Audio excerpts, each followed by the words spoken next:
Day 72 Notes, Advanced Algebra 2. And today we're going to learn a new division technique called synthetic division.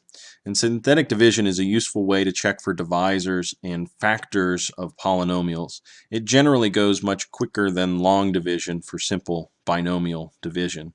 So if I have a polynomial, let's say x squared plus 2x plus 1, and it needs to be divided by a simple binomial like x plus 2, we can use synthetic division to find the quotient or the result here very, very quickly. Now, when we complete divisions, generally what happens is that our quotient after we divide, it's always have a degree that's 1 less than the original dividend.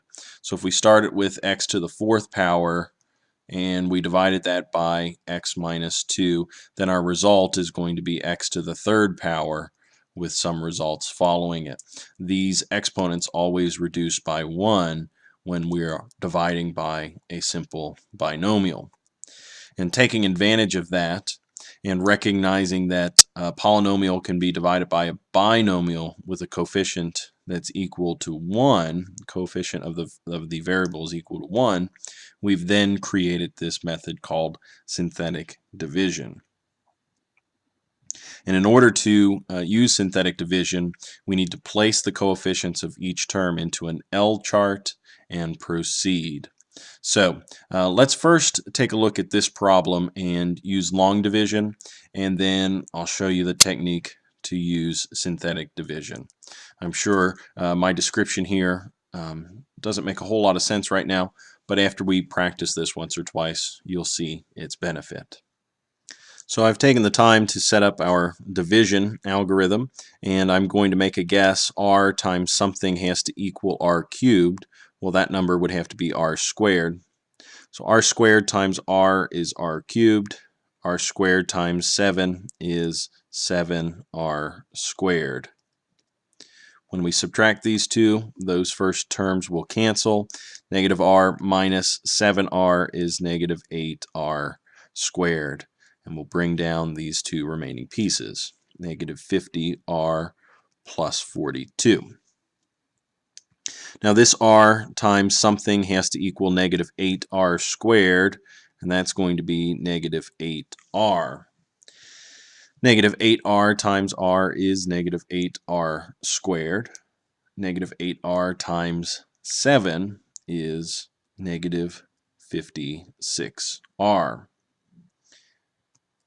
When I subtract these two, the first two terms cancel. And negative 50 minus negative 56r is positive 6r. We can bring down the 42. For our last guess here, r times 6 would equal 6r, so I'll make 6 as my guess.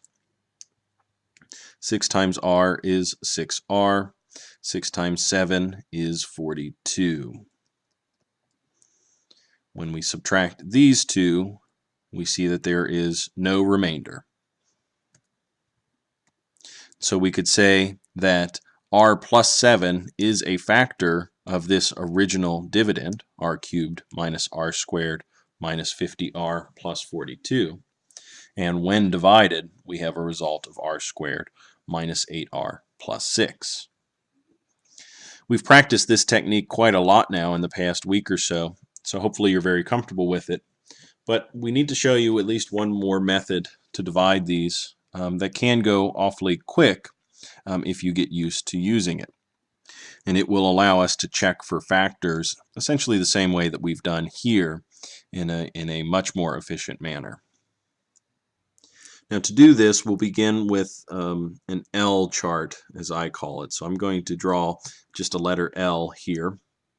And what I'm going to do is then use the coefficients from the dividend and this second value, the second number in our divisor. So I'm going to list r cubed. So the coefficient for r cubed is a 1. The coefficient for r squared is negative 1. The coefficient for the r is negative 50. and the last coefficient, or the constant, is 42. Now, the number that I write that goes along with this divisor is going to be the number -7. We always want to choose the opposite of the number that's written inside this divisor, and I'll explain that a little later.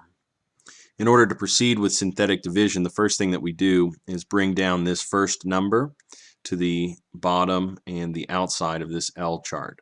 This number is always brought down.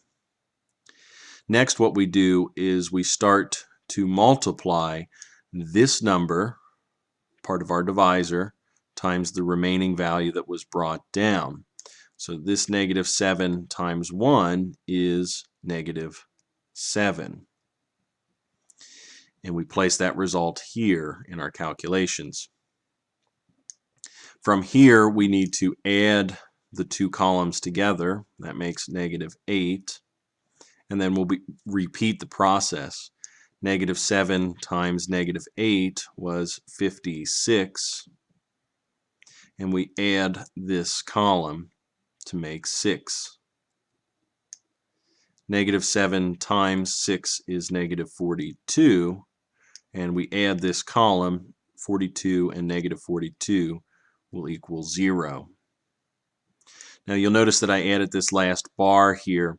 What this does for us is it isolates our result and indicates whether or not we have a remainder. If we take a look at the result that we had before, 1r squared minus 8r plus 6 matches the result that we have here. 1r squared minus 8r plus 6 with a remainder of 0. So imagine, if you will, we had 1r cubed minus 1r squared minus 50r plus 42. And when that was divided by r plus 7, we see the result as it's shown here. Again, synthetic division only works with the coefficients, and after you learn the process, it goes very quickly to help us determine what the remainder is, or if there's a remainder when we divide two numbers. So let's try another example. We'll use synthetic division to divide these two values and to determine whether or not b minus 5 is a factor to this polynomial. So let's start by building our L chart, and I'll make it a little bit smaller this time. On the outside of the L chart, we're going to use the opposite of this number. The opposite of -5 is +5. Then on the inside of the chart, I'm going to list the coefficients from the dividend. So 1, -5, 1, 5, and then 0. Why am I including this 0? Well, that's because we have no other constant on the inside of this polynomial. We have a coefficient of 1 with b to the 4th power, -5 goes with b cubed, +1 goes with b squared, +5 goes with b, and then our last constant was a 0. It's not shown, but we imply that it's there. So for this process to begin, we bring down the 1 and start multiplying. 5 times 1 is 5.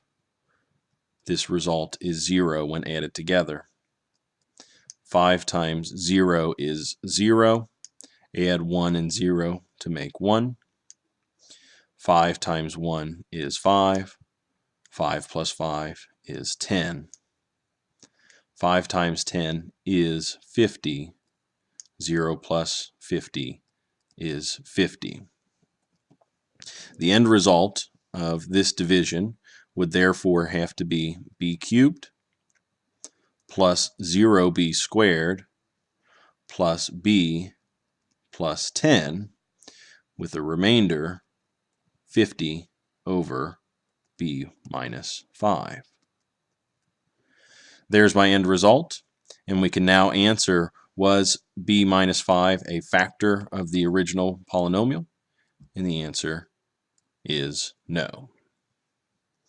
Tomorrow in class we'll practice a few more of these, and I'll give you an opportunity to ask any questions if you still have them.